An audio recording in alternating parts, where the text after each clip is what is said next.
Olá pessoal, meu nome é Rafael, eu sou médico psiquiatra e hoje vamos começar a falar sobre os transtornos alimentares. Bom, existem vários transtornos alimentares. Existe a bulimia, a anorexia, que são dois transtornos bem famosos, né? Que saem frequentemente na mídia, que tem série, tem filme, tem livro, tem um monte de coisa sobre elas. Mas existem outros também, como o transtorno de compulsão alimentar, a pica. Inclusive tem um livro do Gabriel Garcia Marques que ele coloca um personagem, né, os 100 anos de solidão, que tem esse diagnóstico. A gente vai acabar abordando isso quando a gente for falar sobre esse transtorno. Mas no vídeo de hoje eu optei por começar, né, esse tema falando do transtorno de compulsão alimentar, também chamado de TCA. E o que seria esse transtorno, né? E por que que eu escolhi, né, primeiro começar por esse transtorno? Porque é o mais prevalente, né? Ou seja, tem muita gente que tem esse transtorno e não sabe. Vocês vão ver que ao longo da descrição, talvez vocês lembrem de algum colega, de algum parente, algum amigo que tem um comportamento parecido. E também por ter um funcionamento da doença, né, o que a gente chama de psicopatologia, um pouco mais branda do que os outros transtornos alimentares. Não que isso não gere muito sofrimento, muita angústia, muito prejuízo para o paciente. Definitivamente esse transtorno gera, mas quando a gente vai comparar com a bulimia, a anorexia, tende a gerar um pouco menos de queda na funcionalidade daquela pessoa. E também esse conceito de compulsão alimentar será utilizado novamente quando a gente for abordar a questão da bulimia. Então vale a pena esmiuçar um pouco mais do que é esse transtorno, para quando a gente for falar de bulimia já estar um pouco mais fixado o que é esse tema, o que é esse funcionamento, tá bom? Bom, então o que seria o transtorno de compulsão alimentar? Seria basicamente episódios, né, de compulsão alimentar recorrentes. E episódio de compulsão alimentar seria uma ingesta muito grande de alimento, né, em um período determinado. Ou seja, é alguém que em determinado momento vai comer muito mais do que os outros comem naquelas circunstâncias, né, e num tempo muito menor. E essa pessoa, ela costuma ter uma sensação de falta de controle sobre essa ingesta alimentar. Então, um relato muito frequente é: putz, fui pegar um pedacinho de bis, uma bolachinha e acabei comendo o pacote inteiro. Fui pegar uma taça de sorvete e acabei comendo o pote inteiro de sorvete. É uma sensação de que não consegue se controlar mesmo, né? Muitas vezes elas têm essa noção de que a fome que elas sentiam já acabou, que aquela vontade de ter o prazer daquele alimento já passou, que talvez uma angústia que elas estivessem sentindo já foi suprida, mas mesmo assim continuam comendo até ver que o pote se encerrou, né? Que não tem mais alimento ali. É uma sensação de perda de controle mesmo, de perda da liberdade sobre a própria atuação frente a um alimento. Bom, só um episódio de compulsão alimentar, ou vários episódios, é o suficiente para fechar esse diagnóstico? Não. Precisam de algumas outras características associadas.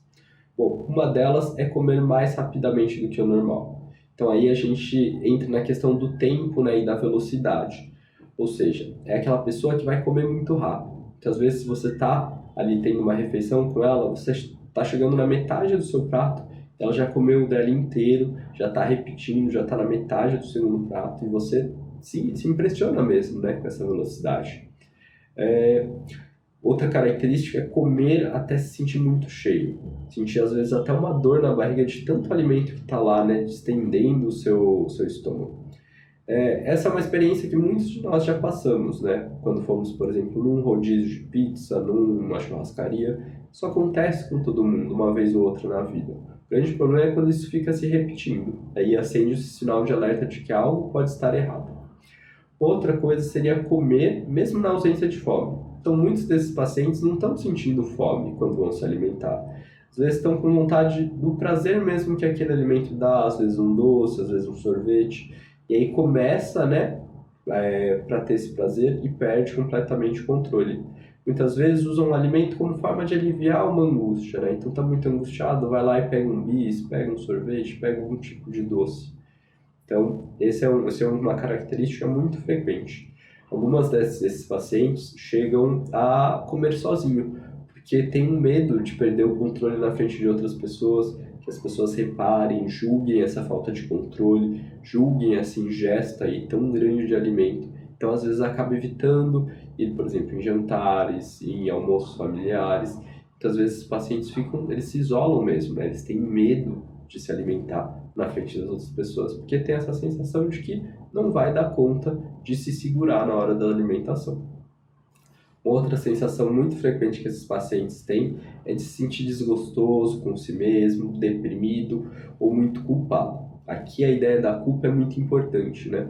Esses pacientes, eles costumam, depois desse episódio que ingerem tanto alimento, se sentir muito culpados.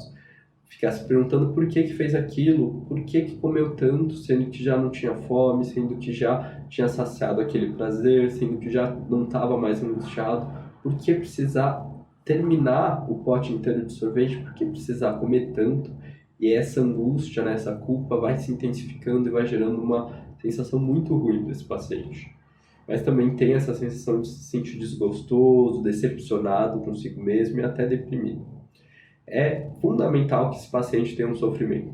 Então, se tudo isso acontece, mas não existe sofrimento em relação a esse comportamento, é algo que faz a gente se questionar por que isso acontece, possíveis outros diagnósticos, porque é um comportamento que invariavelmente tende a gerar algum tipo de angústia. Frequentemente, esses pacientes costumam ter um peso acima da média, né? Devido a esses episódios de compulsão alimentar que não são compensados de nenhuma forma, muitas vezes eles têm um sobrepeso ou até mesmo uma obesidade. Mas é muito importante a gente diferenciar que não é porque aquele paciente é obeso que ele tem transtorno de compulsão alimentar. Tem muitos pacientes obesos que você vai investigar e não tem nenhum transtorno de compulsão alimentar. Então é muito importante que não seja feita essa associação entre TCA e obesidade. Não existe necessariamente essa ligação. Pode acontecer no mesmo paciente, mas não é necessariamente a mesma coisa, tá bom? É um transtorno que, diferente, por exemplo, da bulimia e da anorexia, tem uma prevalência até que semelhante em homens e mulheres. Nesses outros dois transtornos, a bulimia e a anorexia, a gente vê uma frequência muito grande nas mulheres, muito mais do que nos homens. Mas o transtorno compulsivo alimentar, ele é bem frequente em homens também. Então, é uma característica aí que o diferencia desses outros transtornos. E é um transtorno que responde muito bem ao uso da medicação.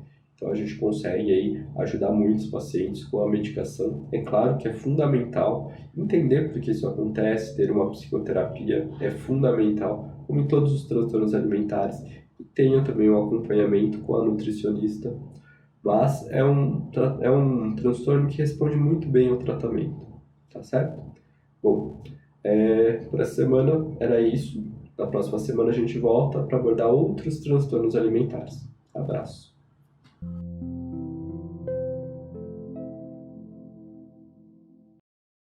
Se você quer saber muito mais sobre bem-estar e saúde mental, não esqueça de se inscrever no nosso canal e fique por dentro das novidades dos psiquiatras e psicólogos da equipe Mancini.